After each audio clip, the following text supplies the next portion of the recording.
Aujourd'hui, on va essayer de répondre à la question que je me suis longtemps posée. Est-ce qu'il faut du talent pour réussir dans l'audiovisuel ou alors le cinéma? Bon alors déjà, le mot talent, il est mal choisi. Je l'ai pris parce que c'est le plus souvent comme ça qu'on se pose la question.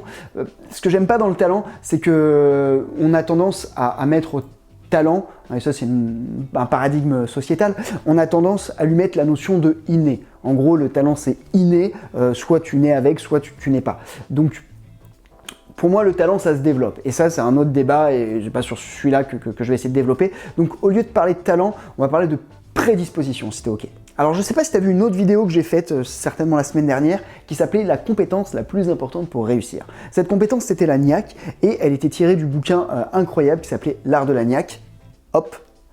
Et donc, ce bouquin, ça a été écrit par Angela Duckworth, sorry pour my accent, qui est une psychologue pas mal cotée dans le game, et qui s'est amusée à voir, ok, c'est quoi le dénominateur commun de toutes les personnes qui réussissent. Et ce dénominateur commun, c'est la niaque. Alors, mon autre vidéo t'explique vraiment précisément ce que c'est la niaque, c'est divisé en 4 piliers.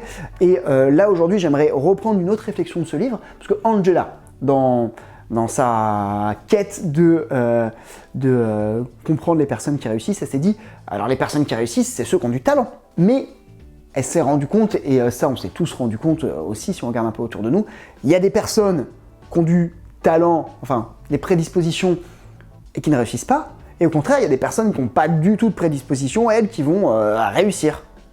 Donc clairement, prédisposition égale réussite, ça marche pas.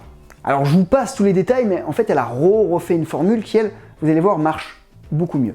Cette formule, c'est prédisposition, cette fois-ci tu gardes les prédispositions, multiplié par les efforts, ce qui pourrait être considéré comme la niaque, et là, ça te donne les compétences. Alors ensuite, tu reprends tes compétences et tu multiplies les compétences de nouveau par les efforts, et là, ça te donne la réussite. Alors on va faire un petit exemple. Imaginons qu'on a une personne voilà, qui a pas mal de prédispositions, qui a 10 en prédisposition, mais qui a que 3 en niaque. Non, 3 c'est comme ça.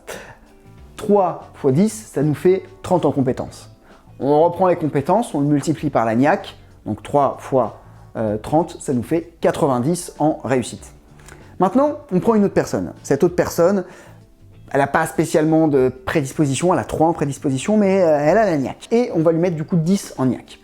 3 fois 10, ça fait toujours 30. Là, on est OK, donc toujours 30 en compétences. Tu reprends les compétences et tu multiplies de nouveau les compétences par la niaque, c'est-à-dire 10. Et 10 fois 30, ça fait 300. D'un côté, on a monsieur qui a des prédispositions, mais voilà, qui a un petit peu un poil dans la main et qui n'a pas trop la Nike et la niaque, qui est peut-être un petit peu imbu de lui-même. Et de l'autre, on a monsieur qui galère, un peu, je sais pas si tu regardes Naruto, mais un peu le Rock Lee ou même le Naruto, qui a un petit peu de ça, et qui lui est pas spécialement talentueux, mais la niaque. Ça nous fait un 300 versus un 90. Le galbe est énorme. Tu sais, quand j'ai commencé l'audiovisuel en fac, j'étais j'étais vraiment dans les moyens, voire les moyens moins. On devait être allé 200 dans la promo, et clairement j'étais l'un des moins efficaces. Je galérais un petit peu et tout. Pourtant, 10 ans, oula, ça pique un petit peu de se rendre compte que ça fait 10 ans. 10 ans plus tard, je fais partie des 25% de ceux qui travaillent, et clairement, je compte pas m'arrêter là, et je compte bien continuer à tout faire pour progresser. Mais honnêtement, quand je regarde 10 ans en arrière, le Romain de il y a 10 ans, j'ai plus que quintuplé mon niveau en audiovisuel, et tu dis waouh, il y a quand même beaucoup de chemin à parcourir. Alors tout n'est pas parfait, et il y a encore une énorme marge de progression, mais waouh, et je me rends compte que cette escalade de l'audiovisuel, il y en a plein qui ont abandonné avant moi, il y en a plein qui ont atteint un certain niveau et qui se sont dit ok, le reste, je stagne, et au final, sur la longueur, ça fait une différence. C'est un petit peu l'effet cumulé. Alors peut-être que je te ferai une autre vidéo sur l'effet cumulé, mais en gros, juste ce que j'ai envie de te dire, c'est que te laisse pas freiner si tu bites rien par ton manque de prédisposition, si t'as pas de réseau, si t'as pas spécialement de talent, si t'as l'impression que c'est facile pour certains et que pour toi c'est super compliqué. Moi, il y avait des choses, c'était tellement compliqué pour moi, je ne m'imaginais pas capable de le faire. Et maintenant, c'est tout simple. Et il y a encore des choses qui maintenant sont encore compliquées pour moi, et je sais que si je me donne, ça sera tout simple demain. quand je dis demain, c'est une image, hein. Mais voilà, tu m'as compris, clairement, à la question, encore une fois, on enlève le talent et on en passe. Est-ce qu'il faut des prédispositions pour réussir dans le cinéma et l'audiovisuel? Je dis non, non, clairement pas. Si tu as la motive, si tu as la niaque, évidemment que tu pourras réussir, évidemment. Donc évite de te comparer trop aux autres qui sont meilleurs que toi, tu trouveras toujours des personnes qui sont meilleures que toi, vraiment. Hein. Quel que soit ton niveau, hein. Moi, il y a encore plein de personnes qui sont meilleures que moi, et quand je dis plein, c'est un euphémisme. Donc ne te compare pas aux autres, progresse, continue à te former, fais des tournages, fais des expériences, forme-toi, et n'abandonne pas, parce qu'au final, c'est sur ça. Il y avait une citation de, je crois que c'est Churchill, hein. Je connais pas spécialement Churchill, mais j'aimais bien sa citation. Le seul moyen d'échouer, c'est d'abandonner. À partir de là, tu sais ce qu'il te reste à faire.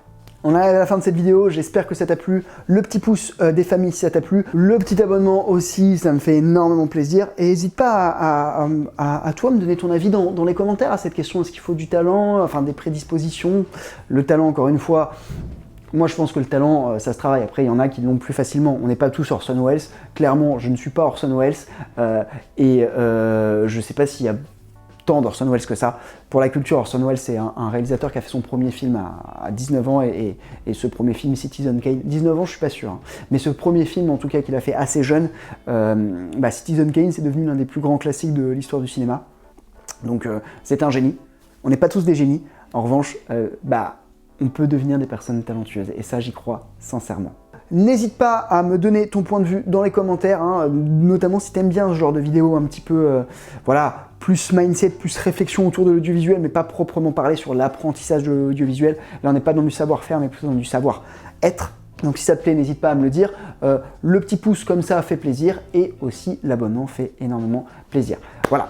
Que te dire d'autre? Si tu veux, tu peux télécharger, j'ai des petits guides. Là, je te mets le guide de la professionnalisation, qui est aussi un petit guide de condensé de mindset. Donc n'hésite pas à le télécharger.